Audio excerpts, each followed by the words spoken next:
वरुण जी। श्री हरिवंश महाराज जी। श्री हरिवंश महाराज जी। महाराज जी, आप कह रहे हैं कि सत्संग सुनने से मतलब हम चलने का प्रयास तो कर रहे हैं, बट वो कौन से लक्षण होते हैं या कैसे पता चलेगा कि अब मुझे गुरु बना लेना चाहिए, या मैं कहीं जल्दबाजी तो नहीं कर रहा गुरु दीक्षा में? महाराज जी ऐसे हमें लगता है गुरु दीक्षा खास बात नहीं है जल्दी लेना। गुरु से नाम ले लेना चाहिए। जैसे कोई कहता है राम राम जपो, कोई कहता है राधा राधा जपो, कोई शिव शिव जपो, कोई जो नाम प्रिय हो, पहले नाम लेकर 2-4 वर्ष नाम की साधना पहले करनी चाहिए। फिर जब हृदय लालायित होने लगे कि अध्यात्म क्या है, परमार्थ क्या है, भगवान को कैसे प्राप्त किया जाता है, जब ये जिज्ञासाएं होने लगे तब गुरु बनाना चाहिए। जब हमें परमार्थ में चलने का उत्साह प्राप्त हो जाए तब हमें प्रभु से प्रार्थना करनी चाहिए कि प्रभु आप ही जानते हैं कि मेरे गुरुदेव कौन है, आप कृपा करके या तो गुरुदेव से मिला दीजिए, मुझे वहां पहुंचा दीजिए, या उनको मेरे पास पहुंचा दीजिए, आप कृपा करके गुरु बनवा दीजिए। वो फिर ऐसा व्यवहार कर देंगे, ऐसा संबंध बना देंगे जिससे हमारा जीवन कल्याणमय हो जाएगा। पर हमें पहले 2-4 वर्ष साधन करना चाहिए। सहसा किसी को प्रवचन सुन करके या प्रभाव देखकर गुरु नहीं बना लेना चाहिए। पहले नाम जप करना चाहिए। जब हमारा अध्यात्म संबंधी उत्साह बढ़े तब भगवान से प्रार्थना करनी चाहिए। वह सर्वज्ञ हैं, अंतर्यामी हैं, वही संत भगवंत गुरु रूप हैं। वो अपने किसी रूप से आपको जोड़ देंगे जिससे आपका कल्याण हो जाएगा। विशाल जी। राधे राधे महाराज जी। महाराज जी, आपकी कृपा से निरंतर भगवत चिंतन का प्रयास कर रहा हूँ। अभी ऐसा हो गया है कि संसार से धीरे धीरे आसक्ति कम हो रही है, कहीं भी मन नहीं लगता, उदास रहता है, भगवान में लगाना पड़ता है। पर महाराज जी, क्या मैं सही मार्ग पर चल रहा हूँ और मुझे क्या करना चाहिए कि मन पूर्ण आश्रित हो जाए भगवान की ओर? पहले तो आहार पर नजर रखिएगा, आहार शुद्ध होना चाहिए। फिर विचार पर नजर रखिएगा, हमारे विचार शुद्ध होने चाहिए। फिर आचरण पर नजर रखिएगा, हमारे आचरण शुद्ध होने चाहिए। फिर वाणी पर नजर रखिएगा, हमारी वाणी शुद्ध होनी चाहिए। फिर दृष्टि पर नजर रखिएगा, हमारी दृष्टि शुद्ध होनी चाहिए। यदि ये सब शुद्ध होंगे तो परम शुद्ध परमात्मा का चिंतन स्वाभाविक होने लगेगा। थोड़ा प्रयास करते ही वो मन पकड़ लेगा। और अगर ये अशुद्ध हुए तो विक्षेप पड़ेगा और बार बार भजन रुकेगा और भजन में अरुचि हो जाएगी। इसलिए इस पर ध्यान दीजिए। आहार हमारा शुद्ध होना चाहिए, विचार शुद्ध होना चाहिए, व्यवहार शुद्ध होना चाहिए, हमारी वाणी शुद्ध, दृष्टि शुद्ध। दृष्टि शुद्ध जैसे अब जो मन आया सो मोबाइल से देख रहे हैं, गंदी बातें, दूसरों के दोष दर्शन कर रहे हैं, गंदी बातें बोल रहे हैं, गंदे विचारों का स्वाद ले रहे हैं अंदर, गंदी क्रियाओं को कर रहे हैं, फिर वो भजन एक नाटक हो जाएगा, वो फिर लाभ नहीं मिलेगा। अगर हमारा भजन ठीक चल रहा है तो हमारा विचार शुद्ध हो जाएगा, हमारे आचरण शुद्ध हो जाएंगे। जैसा आपने कहा संसार से अरुचि होने लगी है, वो अंदर ही अंदर होनी चाहिए, बाहरी व्यवहार नहीं रुकना चाहिए। जिससे जो व्यवहार है वैसे ही होना चाहिए। हमें व्यवहार में रुचि नहीं है पर हम व्यवहार कर रहे हैं और बहुत अच्छे ढंग से कर रहे हैं, सांगोपांग व्यवहार कर रहे हैं, पर व्यवहार में रुचि नहीं, ऐसे गृहस्थ धर्म में चला जाता है। जो व्यापार, जो नौकरी हम कर रहे हैं वो यथावत कर रहे हैं, पर हमारा कोई आसक्ति नहीं रह गई। अंदर ही अंदर भजन अनासक्त करके परमात्मा की प्राप्ति करा देता है। विनीत कुमार जी, हरिद्वार से। श्री हरिवंश महाराज जी। महाराज जी, अगर गुरु में इतनी आसक्ति हो जाए कि गुरु में ही भगवान दिखाई दें और क्या बात, मन ही मन बात करें उनसे, इससे बढ़कर क्या बात हो सकती है? इससे बढ़कर क्या बात हो? धन्य भाग है जिनको गुरु साक्षात परब्रह्म तस्मै श्री गुरुवे नमः। गुरु में परब्रह्म दिखाई देने लगे, फिर क्या कहना, फिर तो बात बन गई। गुरु में आसक्ति हो जाए तो बहुत बड़ी बात है।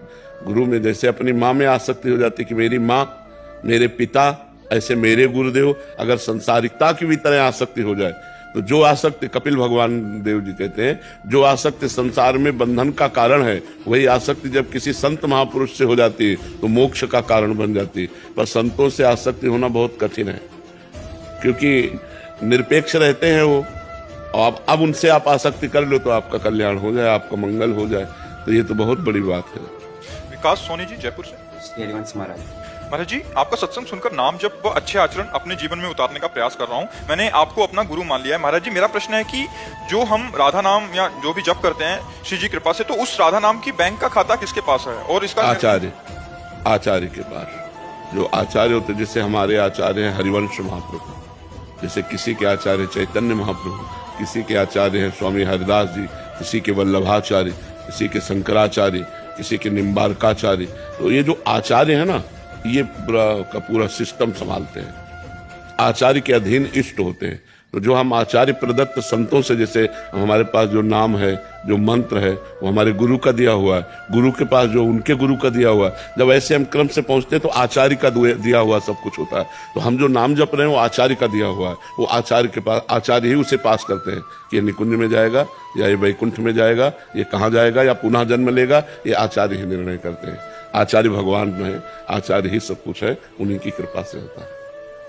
उदय राम जी, राधा वल्लभ श्री हरिवंश महाराज जी। महाराज जी, मनोयोग से हर क्रिया एवं प्रत्येक कर्म को कैसे करें महाराज जी? जब तक मन निर्मल नहीं होता तब तक वो योग को प्राप्त नहीं होता, वो चंचल बना रहता है। योग कहते हैं जुड़ जाना। जब वो भगवान से जुड़ जाता है तो वो निष्पाप और अचंचल होता है। फिर उधर जिधर लगाओ मनोयोग से। अभी तो मन चंचल है, अपवित्र है। अपवित्र मन चंचल होता है और पवित्र मन एकाग्र होता है। तो जब हम खूब नाम जप करेंगे, वाणी जी का गायन करेंगे, कोई पाप आचरण नहीं करेंगे, तो हमारा मन पवित्र हो जाएगा। और पवित्र मन ही एकाग्र जहां लगाना चाहोगे वहां तन्मयता पूर्वक लग जाएगा। अभी हम भगवान में भी लगाना चाहते हैं तो संसार में जाता है, और संसार में भी देखो तो भूत भविष्य का चिंतन करता रहता है, एकाग्र नहीं रहता। तो हमें खूब नाम जप करना चाहिए, पवित्र आहार करना चाहिए, पवित्र संग करना चाहिए, जिससे हमारा मन पवित्र हो जाए। आयुषी गोस्वामी जी, राधे राधे महाराज जी। महाराज जी, एक सत्संग में सुना था, माला जपू ना कर जपू, मुख से। देखो, अगर ककाहरा पढ़ना है तो हम पहले अपनी क्लास को समझें। हम पीएचडी के बाद ककाहरा पढ़ करके बोलेंगे तो नहीं समझ में आएगा। अब आप पढ़ नहीं पा रहे अध्यात्म का ककाहरा और बात पीएचडी की कर रहे हो। अभी तुम्हारी स्थिति क्या है, किसका प्रश्न है? तो स्थिति क्या है? अभी स्थिति तो अध्यात्म में का नहीं है, और हम बात पीएचडी की करें तो बात ठीक नहीं है। ये सिद्धों की बात है। अब वो तदाकार हो गए हैं, उनको माला जपने से, मुख में जपने से क्या है? उनका तो रोम रोम भगवदाकार हो गया। उनकी बात हम लोग नहीं। हम लोग अभी ककाहरा शुरू करें परमार्थ का। पहले भोजन सही करें, आचरण सही करें, संयम नियम से रहें, खूब नाम जप करें, और जीव भाव नष्ट हो जाए, देहाभिमान नष्ट हो जाए, तब जाके वो बात आती है। अभी तो हम बहुत कच्चे हैं। वो सिद्ध पुरुष हैं जिनकी ऐसी स्थिति हो गई है। बंटी जी, मुंबई से। राधे राधे महाराज जी। महाराज जी, मुक्ति या मोक्ष क्या है और उसे हम कैसे प्राप्त कर सकते हैं? ऐसा समझो जैसे भगवान रूपी समुद्र में तरंगे उत्पन्न होती हैं, तो तरंग नाम जीव। जब तरंगे शांत हो गई तो समुद्र हो गई, उसे ही मोक्ष कहते हैं। तरंग समाप्त हो जाना मोक्ष कहते हैं।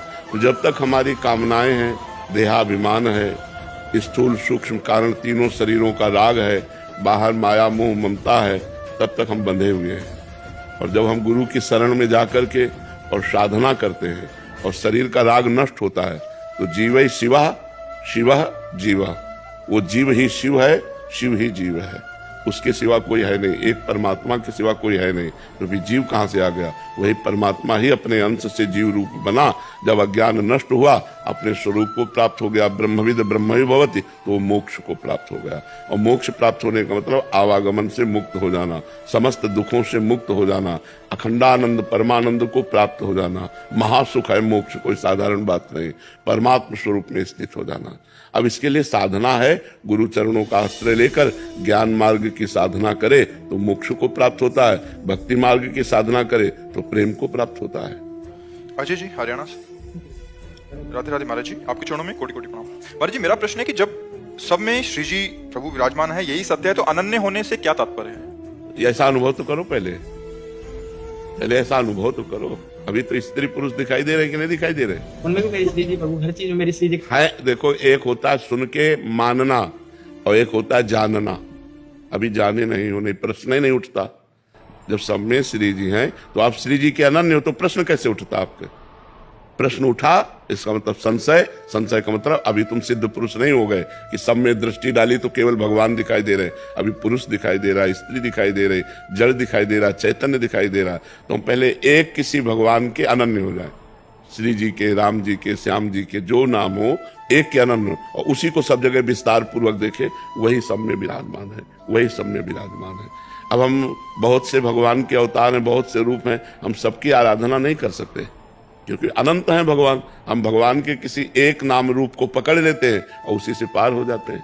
तो पहले खूब भजन करो डट के, भजन करो। जब तुम्हारे अंदर भगवान का दर्शन होगा, तुम्हारे नेत्रों में भगवान छा जाएंगे, तो जिधर देखोगे उधर भगवान नजर आएंगे। पी मूर्ति नैनन बसे ते रस रहाय समाए, अपने प्यारे नेत्रों में आके बस गए। तो जैसे गोपीजन कहते जित देखो तित श्याममयी है, मैं जिधर देखती हूँ उधर श्याम सुंदर ही दिखाई देते हैं। गोस्वामी तुलसीदास जी जड़ चेतन जग जीव जत सकल राममय जान, उनको सब राम दिखाई दे रहे हैं। अभी हमें स्त्री दिखाई दे रही, पुरुष दिखाई दे रहा, अच्छा दिखाई दे रहा, बुरा दिखाई दे रहा, जड़ दिखाई दे रहा, चैतन्य दिखाई दे रहा। अभी साधना करो, अगर भूल से पीतल को सोना मान लोगे तो जौहरी के सामने जाओगे तो सोने के दाम नहीं मिलेंगे। सही ढंग से चलो तो स्थिति आ जाएगी। सर्वेश जी महाराष्ट्र से। श्री स्वामी समर्थ गुरुदेव। गुरुदेव आपके चरणों में कोटि कोटि प्रणाम। महाराज जी, कई बार हम भगवान को शरणागत होकर भी अपनी इच्छाएं जोड़ देते हैं, क्या सच्ची भक्ति में इच्छाएं रखना बाधा है? नहीं, नहीं बाधा है, इसलिए कि हम जाएं कहाँ। हमें संकट लग रहा है, समस्या लग रही है, तो किससे निदान पाए? अपने भगवान से। हमें आवश्यकता लग रही है तो हम किससे मांगे?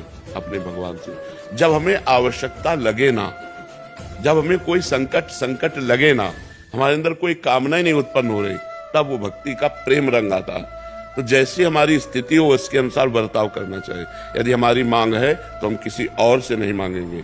अगर हमने राम जी की शरण ली तो सिर्फ राम जी से मांगेंगे, श्याम जी की शरण ली तो सिर्फ श्याम जी से मांगेंगे। वही राम है, वही श्याम है, कोई अंतर नहीं है। पर एक भगवान चयन कर ले और एक भगवान की आराधना करे। अलग अलग भाव होते, कोई भगवान को माँ भाव से उपासना करता है तो वही जगदम्बा रूप से विराजमान है, कोई पिता रूप से, कोई भाई रूप से, कोई मित्र रूप से, कोई वाहिगुरु रूप से। अलग अलग, जो परमात्मा एक है उसके नाम अनेक हैं, उसके रूप अनेक हैं, भगत अनेक हैं, अनेक अनेक भगत हैं। तो हमको मांगने की अगर इच्छा है तो अपने प्रभु से मांगना चाहिए, हम किसी और से नहीं मांगें। अब प्रभु जी इच्छा खत्म नहीं हो रही है, ये भी बात प्रभु से ही कहनी चाहिए कि प्रभु इच्छाओं को या तो पूर्ण कर दो या खत्म कर दो।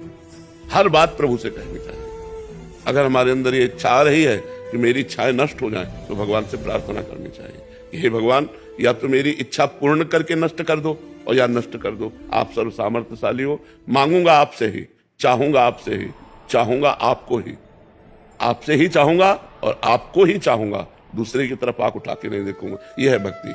यही जब रंग लाती है तो कामनाएं शांत हो जाती है। महाराज जी, प्रभु से सच्ची चाह क्या रखनी चाहिए? भजन। मिलो न मिलो, आपकी याद में रोना है, हर समय आपके लिए तड़पूं, आपके को पुकारूं, आपके चिंतन में रहूं, आपका नाम जप करूं, यही मांगना चाहिए। बट संसार में रहते हैं तो हमें भौतिक इच्छाएं भी जागृत होती हैं। अगर ये बात पूरी हो गई तो भौतिक इच्छाएं अपने आप पूर्ति होती चली जाएगी। मांगना नहीं पड़ेगा? नहीं नहीं नहीं मांगना पड़ेगा, मांगना नहीं, बिन मांगे ही सब कुछ आ जाएगा। अन मांगे आगे आवेगो, जो पल लागे पल को। जैसे हम पलक झपकते नहीं, झपक जाती है, ऐसे ही हमें जो जरूरत होगी अपने आप आ जाएगा, क्योंकि हमारे प्रभु सर्वज्ञ है ना, सब जानते हैं, वो भेज देंगे। हमारे विश्वास में कमी होती है कि हम हाँ, हमारे विश्वास में कमी होती है, तभी हमको भगवान से मांगना होता है। नहीं, सच्ची मानो, न संकट निवृत्ति के लिए कहना है, न किसी वस्तु की पूर्ति के लिए कहना है, वो सर्वज्ञ अपने आप व्यवस्था कर देंगे। पर हम लोग घबरा जाते हैं कि पता नहीं, तो हे भगवान आप ऐसा, तो ये भी ठीक है, ये भी ठीक है। एक स्थिति आएगी जब ये भी हट जाएगा। आज हमारी स्थिति आई कि औरों से मांगना हमारा बंद हो गया, केवल हम प्रभु से मांगते हैं। एक दिन आएगा कि प्रभु से मांगना भी बंद हो जाएगा। महाराज जी, इसमें दो सिद्धांत आते हैं जो आपके सानिध्य से पता। एक है कर्म रहस्य, कर्म के अनुसार ही मिलेगा। दूसरा है प्रभु से मांग या अंदर इच्छा हो जाना। तो इन दोनों में कैसे सामंजस्य? कर्म से देहाभिमानी पुरुष प्राप्त करना चाहता है, लेकिन भक्त जो है वो भगवान से प्राप्त करना चाहता है। तो वो फिर संबंध है ना, स्वामी सेवक का संबंध है, या हमारा भाई भाई का संबंध है, या हमारा दोस्त का संबंध है, या हमारा पिता पुत्र का संबंध, जो हम भाव रखते हैं भगवान से कि हमारे भगवान मित्र हैं, हमारे भगवान स्वामी हैं, हमारे भगवान तुम्हें माता च पिता तुम्हें बंधुश्च सखा तुम्हें विद्या द्रविणं तुम्हें सर्वम मम देव। जैसे नरसिंह जी के बेटी के भात का निमंत्रण आया, उन्होंने कोई कर्म थोड़ी किया, उन्होंने निमंत्रण कार्ड भगवान के आगे रख दिया कि अब हमारे तो आप ही हो, आप ही देखो। तो सेठ बन करके गए, सब पूरा हिसाब किया कि नहीं किया? कोई कर्म किया क्या नरसिंह जी ने? कोई कर्म नहीं किया। नरसिंह जी को हुंडी दिया संतों ने आके द्वारिका में, तो उन्हीं के नाम लिख दिया ठाकुर जी के, तो ठाकुर जी ने चुकाया हुंडी कि नहीं चुकाया? कोई कर्म नरसिंह जी ने थोड़ी। इसका मतलब भक्त की अगर संबंध दृढ़ हो जाता है, स्वीकृति हो जाती है, तो कर्म का सिद्धांत अलग हो जाता है। वो कर्म का सिद्धांत अलग है। अच्छा, हाँ, इसीलिए तो भक्त की जय जयकार है। कोई बिना किए सब कुछ भगवान दे देते हैं, क्योंकि संबंध वो संबंध से है, और वो अपने शरीर संबंध हमसे है कि मैं करूंगा तो उसका वो फल मिलता है। लेकिन भक्त को बहुत बड़ी बात मिल जाती है कि उसका संबंध भगवान से है, तो भगवान का सर्वलोक महेश्वर वैभव है, तो वो जो चाहे वो भक्त को दे सकते हैं। तो भगवान के यदि हम सहारे हैं तो इतना बड़ा काम चल रहा है। जैसे इस समय बाढ़ हमारे वृंदावन में और बहुत जगह आई हुई है, तो अपने नजदीक ही आधा वृंदावन डूबा हुआ है। अब मोमबत्ती है, बिस्कुट है, रोटी है, दाल है, दूध है, मतलब जो जो आवश्यकता है, बिस्लरी की बोतलें हैं, और जाओ नाव में बैठकर सबको दे जा करके। अब ये सब चल रहा है, तो कहां से चल रहा है? देनहार कोई दे और है, देते रहते दिन रहे। लोगों को अपने खाने की परेशानी है, और यहाँ भगवान के सहारे तो हजारों को भोजन बट रहा है। अब विचार करके देखो, और हम किसी से मांगते नहीं, भगवान सब दे रहे हैं, देनहार कोई और है। कल आए थे तो अपने बड़े गुरुदेव जो रास्ता जाता है, तो वहाँ पे एक माता जी खड़ी थी, तो वो बोल रही थी कि वहीं से कुछ तो 5 मिनट अंतर पे उनका घर है, उधर तो पूरा पानी भर गया है। तो वो बोले मैं 3 दिन से बाहर हूँ, 3 दिन से बाहर हूँ, खाना पानी तो मतलब नसीब से चल रहा है। लेकिन उन्होंने बोला कि आपकी सब कोई मदद नहीं कर रहा है, सिर्फ गुरुदेव आपके जो शिष्य परिकर है वो सब उनको मदद कर रहे हैं। तो वो मतलब उन्होंने इतने आशीर्वाद दिए कि मतलब मैं उधर ही उनको नमन कर दिया। बिल्कुल बिल्कुल बिल्कुल नहीं। अब सोचो, अब जो छतों पे चढ़े हैं, न भोजन है, न पानी है, न कुछ है, कई दिन से चढ़े हैं, अब नावों से जा करके आवाज लगा लगा करके, तो ऐसे लोग मतलब महाराज जी बहुत सारे बंदर हैं, ऐसे बंदर है जो पेड़ों पे चढ़े, अब नीचे सब पानी भरा है, तो उनके लिए नाव में केले भरवा करके, उनको केले हैं, फल है, उनको ऐसे रोटी है, वो ऐसे दौड़ दौड़ के खा रहे, क्योंकि कई कई दिनों से पेड़ों से नीचे नहीं उतरे, पेड़ों पर चढ़े हुए हैं। तो ये बहुत बड़ी सेवा है। हम ये प्रार्थना करेंगे कि आसपास अगर जिनके प्रांतों में बाढ़ आई है, तो ऐसा करना चाहिए कि अगर आप 10 लोगों का ही सहयोग कर देंगे तो बहुत बड़ा सहयोग। ये अचानक विपत्ति, प्राकृतिक विपत्ति आई है ना, बहुत से प्रांतों में बाढ़ है, बहुत से प्रांतों में, पंजाब हिमाचल आदि में तो बहुत ज्यादा। अपने नजदीक देख लेना चाहिए, जहाँ ऐसे लोग भूखे प्यासे हैं, उनको पानी है, भोजन है, कुछ थोड़ी भी सेवा कर दे। हम कह रहे हैं कि 150 लीटर पानी बढ़िया फिल्टर किया हुआ और 1500 के बिस्कुटें लेकर के दे दे, तो कम से कम प्राण तो पोषण होगा। तो ऐसे लोग फंसे हुए हैं, उनका सहयोग करना चाहिए।